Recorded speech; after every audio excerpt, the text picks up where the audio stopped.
Well, hello, Ryan. Welcome to another conversation. This time we talk about the entrepreneur and the futurist. And this is actually a conversation to create the future.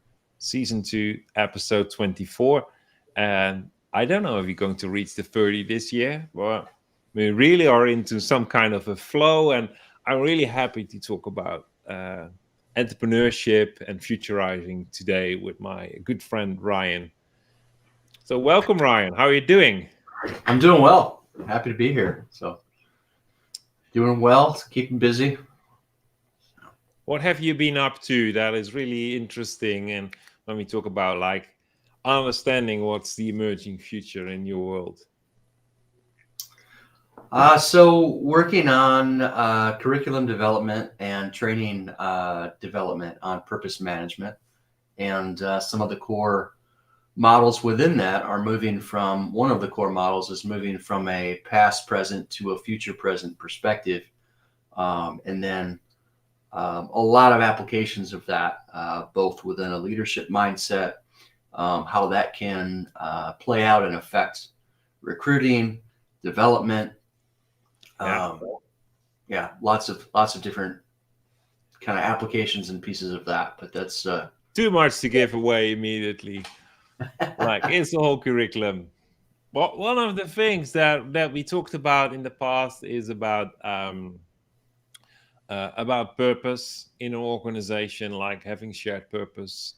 And we talked about this good perspective that it's not about we or I, it's about you and I, where we both have our individual purpose and we run together with shared purpose. And when we build an organization, it's all about actually sustaining that so that we can accelerate it. yeah, But one of the things we talked about a while back was actually um, how this would work with a startup.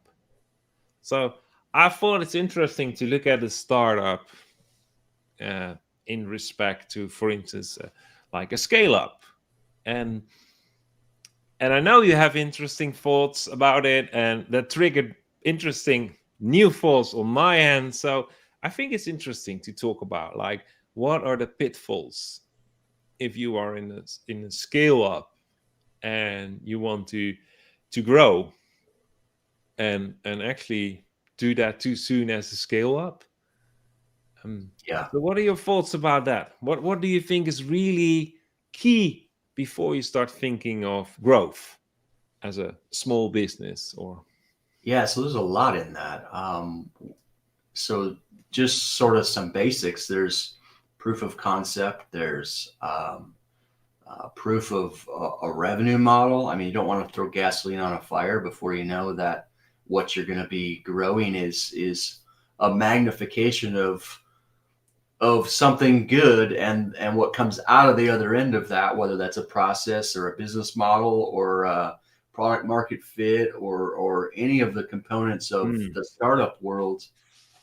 You don't want to amplify problems, you want to amplify solutions. And so understanding both internal qualities of the product, of the solution, and even of the ecosystem, the internal culture, can be either healthy or unhealthy. And anytime you start to scale, scaling is just, it's a great amplifier. You're amplifying whatever is existing in all of those. That makes me think of, you said like ecosystem, um, inside grow. That makes me think of like leadership, and we said that before. Mhm. That to say it just well, just be brutal. Um, the leadership is actually in most cases the problem. Um, because when we have poor leadership, we tend to control people, not to outgrow us, because we fear our position. And actually, we of course we have our black spots and our blind spots. So leadership is in most cases the limiting factor. So we need to keep developing as a leader, because if Yeah. we keep learning and growing, we do not tend to hold people back. but actually we celebrate them if they keep learning, which make me think like if I scale up too soon, and that could be by external pressure. It could be because my product is so well received that I have to scale up. But when Yep. the internal stuff, substance of the leader, the leadership, or the team of founders is not up to speed in their growth, in their, let's throw it in their maturity, Mhm. we'll just go from a startup to a screw up.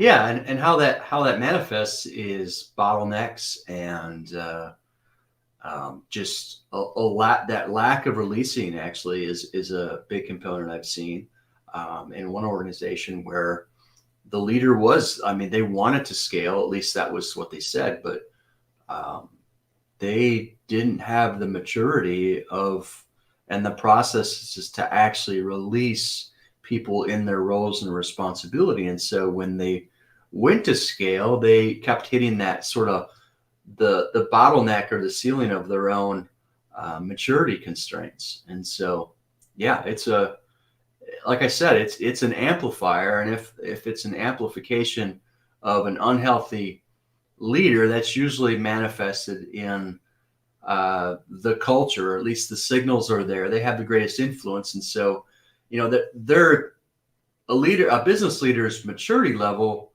might not be the most the least amount of maturity, but it's certainly going to be the most visible. So in terms of, because of the nature of a leader in an organization and their role of how they're governing that atmosphere and that group or collective, whatever is in them is going to come out in that leadership. And so there's a disproportionate amplification of what's in the leader in the organization. Yeah. For me, I have just, it crosses my mind also like a few memories of startups, like a few founders, and they gathered more people around them, and it became like this flat organization, like everyone equal rewarded, but they got so stuck in because there was actually no way forward. And I've seen that many times, that going from the founders to the next step is really hard for the founders, but also for the others, because people don't feel treated equal. And I remember back then, when this escalated and we started to talk about solutions, we actually had to introduce different roles, positions, I would say layers in the organization, which they didn't want. They didn't want the pyramid. I said, it's not a pyramid where you are afraid that you are controlled by someone above, but it is something about layers. And I said, if you want to call it a layer cake or whatever, you have to think in layers with responsibilities and roles, not positions. And they mix that up. And I found out that we have that. Probably we all have that, because we have experience of not having authority ourselves, but be overruled by authoritative leadership, which I tend to call poor leadership. So we don't want that. We want to take the risk of having someone be a controlling leader. We want to eliminate the risk, and by that we just kill the whole growth space. Yeah. And I remember back then it was such a hard discussion, because people say, but we are all equal. And I thought, is that the best place to be? What do you think? Do we have to be all equal? And does it need to be fair and all have the same slice of the pie? I think everybody gets their own pie. that's that's Yeah. that's in that comparison is in my book actually. No, I mean so it's a false dichotomy between choosing between poor leadership and no leadership, and the struggle of any startup who wants to grow. They have to move from self leadership to leading others, and that's a different leadership skill set. And how they lead, it's the first opportunity for their leadership of others and their maturity in that, to rubber meets the road for the first time on that. People who do startups are typically pretty good at governing themselves. They're usually doers. They're a bias towards action, a bias towards a lot of things, and sort of that prototype there. They're usually very capable, very skilled, soft skill, hard skills, but the leadership skill of leading others may or may not be present. And so that's when they go to scale, is really when the leadership ability of leading somebody beyond themselves is seen. Yeah, and below skills, and we talked. It crosses my mind. Before the last challenge, we talked about this natural way of where actually from our belief system we start to align our emotions, and from that we expect, anticipate on the demonstration of something new, instead of the reactive way where we actually something happens and we have to adjust the belief system. So to go to that perspective, and in the challenge I took it one step deeper, that I talked about different abilities that we have in our, and I called it spiritual intelligence, because it's the inside out, it's that deeper element of us where we have our belief system actually nurtured with our source of life, and also those abilities we have. And abilities or gifts, I always say we're born incompetent and we need a whole lifetime to develop competence. And leadership, I think, is one, because I truly believe everyone is a leader, Mm-hmm. and we truly have to self-lead first before we can lead others. So Definitely. leading others is an overflow of self-leadership. But at the other end, you just mentioned it, it's not more of the same. It is a different thing. It is. But Yep. are there other abilities, spiritual intelligence, that we need to develop to before we start thinking of multiplying what we're doing? Yeah. So I think productivity and spiritual intelligence are I see as almost opposite. One is kind of outside in, and the other is inside out. And so we're really, when we're talking about growth, of moving from self leadership to leadership of others, it's that internal governance is an inside out kind of process. And so spiritual intelligence, emotional intelligence, being self-aware, being aware of others, the maturity of not just being able to do, but being able to equip somebody else to do. Um, yeah, those are, like you said, those are two very different things. So Yeah, yeah. One of the, well, the spiritual intelligence that I, as a futurist, really always come back to is, of course, like this ability to give perspective mhm. based on the ability of foresight and discernment. And I think that mix, um, is already an interesting one.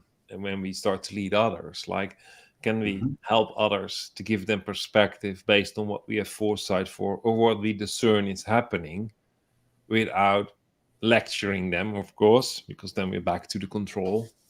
Um, so that means that it should overflow in this emotional intelligence, like with patience, being trustworthy, Yeah. um, um, and anticipation. And what I always love is that when we start to navigate how to do relationships with people that we lead, which is including our peers. Mm-hmm. I think in the startup, it is wrong to say that we don't lead our peers because we are equal. That is like that's yeah. I can make a whole story, but it's just simply stupid. Like, I think we should lead ourselves. We should lead our peers and be led by our peers. Yeah, yeah. It's And not it's not a one way street by any means, but that's that makes you you know, peers. It's and peer to peer. it's also taking responsibility for your role and your responsibility within that. So to not lead your peers is to actually drop the ball or the baton on your role and your responsibility. Yeah, that means that everyone needs to know their roles and responsibilities. That it needs to be aligned. We know the hearts and the abilities of our peers and the dreams and the vision our peers individually have, because that's why we share purpose, because we all bring something to the table. Yes. Then we should know each other, and we should also make sure that everyone has the right roles, which of course means we have administrative work that we divide over everyone, and they are probably not connected to our sweet spot, but also everyone has something unique. We are unique Mm-hmm. individuals. We have a unique identity. We have a unique future identity. So it's Yeah. so important that we know what each other's future identity is, so that their roles are actually the creative space where they Yeah. can start developing their future identity. That's right. And we tend to business. Well, I'd say everywhere, but well, that's probably an overstatement. But at least in business, we skip over the who and the why, and we go right to the what, and then we just exchange time and money for productivity on what. And that's why people don't bring their whole selves to work. It's why they don't feel a sense of meaning and motivation that they could, because there's actually some pre-work that needs to be done to actually build the type of connection and the type of collaboration of role and responsibility that you're talking about.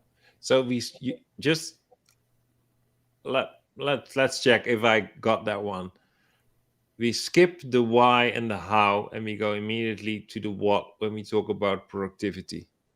Now we skip the who and the why. The who and the why. Okay. Yeah. Yeah. And on the leadership, I would say we skip the what's about and the what, actually, and we only communicate the how. So we tell people what they need to do. Yep. Well, that's like, just meet expectations. And we tell them also how to meet those expectations. Yes. And then that makes me actually cynical if I think of it. And then we create programs around them to keep them happy and satisfied. Well, you should be cynical because every employee who experiences that is cynical on some level. To be told how, and then to then have some expectation that I really want you to be engaged and have ownership in this, and you haven't been included in the ownership process. I mean, it's like a huge misalignment. Well, there's this one example that always comes to mind, and I'm still not over it. And I remember I worked for learning and development, and I were helping them to get their strategic steps aligned. And there was this one case of this person who worked for so long for the organization that they wanted to do something extra for this man. And they found out that this man was really good amateur photographer. So they gave this man a professional photography training. The man was super happy. And I remember going home, and the next day I mentioned it to them. And I remember going home and thinking to myself, what? Why? when they know that this man gets so much joy out of making photos, why not give that man a job at product development or marketing development department or whatever, that he could use his photography on a professional level to just earn his wages, instead of giving him something nice on the side, no threat. I think it was a waste of money, but also of identity of that person. Like, if you know that one of your people loves to do something, Yeah.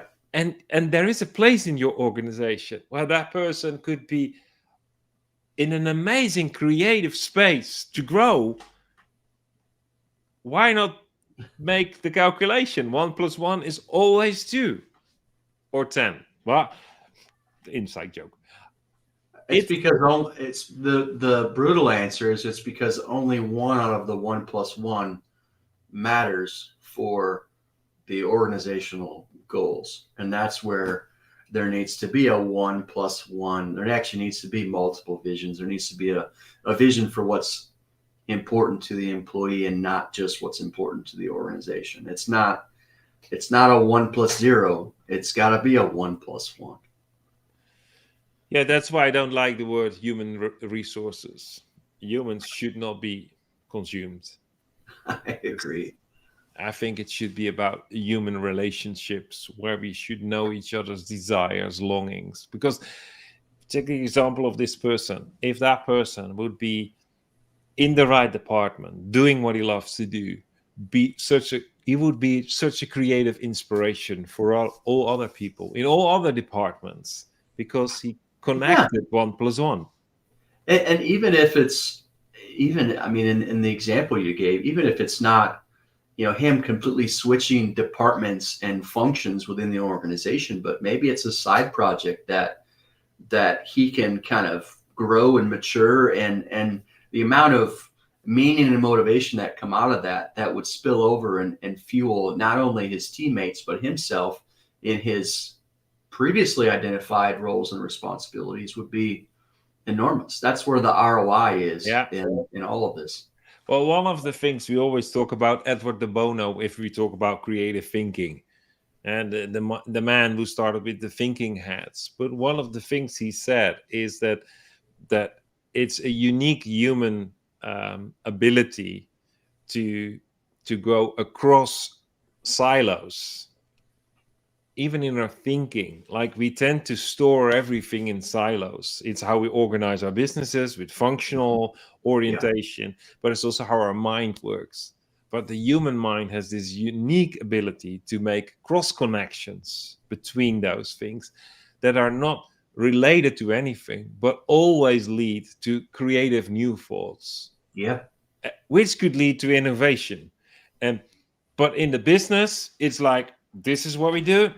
Leave your heart at home, leave your head at home. This is what you need to do. Like you said, we leave the why and the who out of it. And then we expect people to give their best. I would flip it around. If you don't give your best as a leader, as a manager, as an entrepreneur to your people, it's just, again, I'll say it again, it's stupid to expect their best because you're not modeling it. And I think that's one of the things also when we talk about it needs to come from the inside out. If you're not giving yourself the best first and then overflow that by giving your people the best, then you can't have their best as a return. Yeah. And I think I think of what you just said in the context of what we were talking about earlier in the startup mode. Startup mode is about bringing our own best forward. And the next tier of scale of leadership is how do you bring other people's best out? It's an extension of, but it's different as well. Then I would suggest to go from a scale up to a grow up. And then multiply the results of the grow up. as an individual, as an organization, so that the foundation, when it goes away, decentralized in segments, Yeah, that at least it is built on a healthy foundation. And definitely. it's not built on immaturity, brokenness, black spots, Right. because Yep. and that means that we really need to start working on being ourselves, sharing ourselves with the other people, being open. And it's this is a huge challenge for founders in an organization, because they've given their all to start the business. Now people join who didn't give their all yet. Hmm. And actually, the answer is you have to keep giving your all and your best to them. And then they can mirror that. I think it's something in our brain that we have those mirror neurons that Yep. actually literally reflect the similar behavior. Hmm. So, from a leadership perspective, we have to just keep modeling it, keep giving our Absolutely. best, so that the only healthy response from the other people is that they give their best. Yeah. Real permission is what's modeled. Yeah, but that asks so much of founding leaders of a startup, doesn't it? Yes, it does. And that's why startup failure rate is one of the reasons it's high. Is I mean, you could say there's an economic piece which is substantial there, but why companies a form of failure could also be that it just stays a lifestyle company and doesn't reach scale because there's a limiting leadership capacity there that prevents it from. So I think there's multiple. A business doesn't have to go bankrupt or out of business to fail from what it should have been. Yeah. Yeah, and it's easy to say it is based on just financial irresponsibility. I think it's just take the word financial off. It's the irresponsibility in general that is probably connected with not healthy definition of roles, responsibilities connected to people, their personal growth, their personal perspective. Right. Um, because if you hire someone new, then it is quite hard for that person to give their well actually to develop their personal perspective of the future, but they should be facilitated, because you don't want number four of the same skill set. You want unique individuals that bring themselves and the organization forward. Like we It, tend to talk about diversity, but we all yeah. use resumes as a filter to get the same people through, Yeah. which makes it controllable. And there we go, back to fear and control. Yep. Do you have any practical thought how we could just do this whole hiring of workforce? And I know you didn't prepare that for this call, but it just crosses my mind. You know how it goes with a futurist. I do. That's actually part of why I'm trying to pilot some things at the university, specifically within the business colleges, because there's two sides to that coin. There needs to be, as you said, there needs to be people who are aware of their own purpose and future awareness, and so there has to be a supply side or a pool of candidates to even engage on that from a leadership perspective on the hiring side. So that's a two-sided market that neither side is created currently. So that's actually that's part of the challenge I'm trying to tackle with Everame. So Yeah, and Oh, that's good. Actually, it's good to hear. And on the other hand, I just want to encourage everyone that watches this live or in the replay or the podcasts, like, get yourself in this. Yeah, I think like two direction, two sides of the coin. I don't have a great example now to so, but it's two paths you have to walk the same time. Yeah. It's like develop your own future perspective and model it for others, which means that you model your vulnerability, and at the same time you probably be hurt because by someone else who's not yet used to develop their own in the context of your vulnerability. And It, it is hard, but that's founding an organization. And you tend to talk, and I love that because I do that as well. We talk about family a lot, and as the organizational, I would nearly say, blueprint of mhm, how healthy relationships should work. right. And we talk a lot about like you mentor your kids to a certain age, and then you start coaching them, and Mhm, then you but there is a time that they leave the house.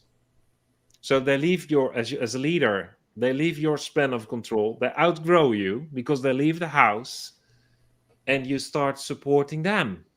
right. With your own kids, it probably means that there are grandchildren involved. But in that moment, as a grandparent, you're no longer mentoring them as it's your household. No, you start to contribute to their household.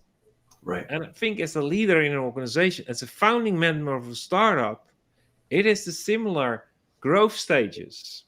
Yeah. Like the moment that you hire new people, you mentor them by being a living example. You start to coach them to find out what's important and meaningful for them.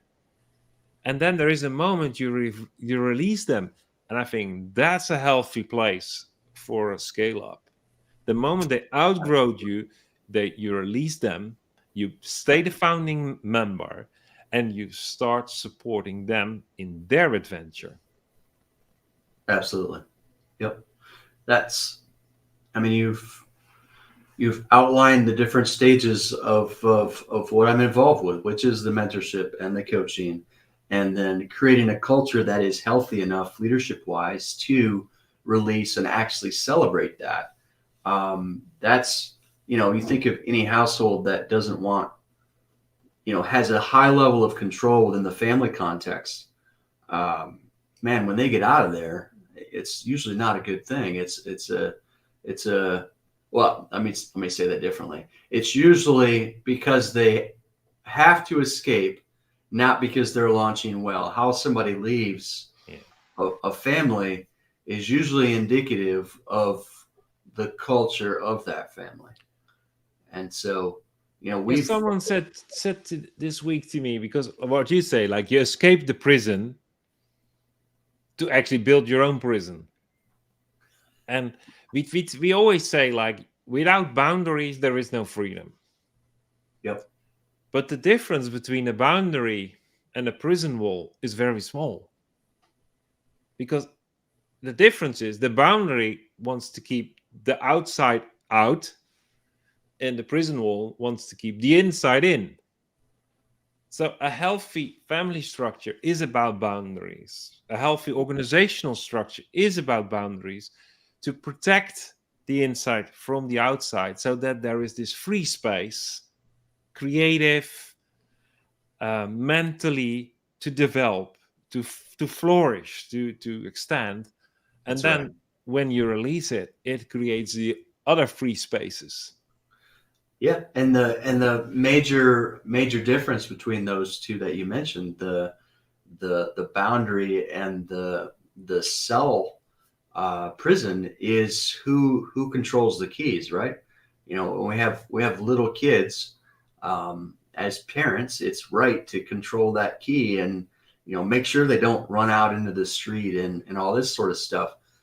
As they grow, we're sharing those keys to the level that is hopefully appropriate at each stage for each child. But that whole shared control piece, of the key in that example is the thing that I think makes it much different through that progression. Yeah. Yeah, so I really encourage people like connect, get your thoughts flowing by speaking about it. So connect to Ryan, connect to me, um, start that dialogue. We will continue this dialogue as well, because it's so important. Because we tend to separate home, our occupation, and society. But the moment there becomes this, we get into a synergy, we can apply what we learn in one area in our lives in another area. And that makes us much more effective, much more peaceful, restful. But we have to do it together, because majority of people have a strong opinion about how to separate things. But actually, when you separate things, you just want to get your span of control in order. So every time control, and I'm not saying control is wrong, but in general, control needs to find its place, needs to have the right place. Like if you're producing something, you need quality control, just to give you an example. But if you want to innovate something, the new product, before you put it in quality control, you don't need that control with guidelines. So it's always this: where does it apply and where should it not be applied? That's right.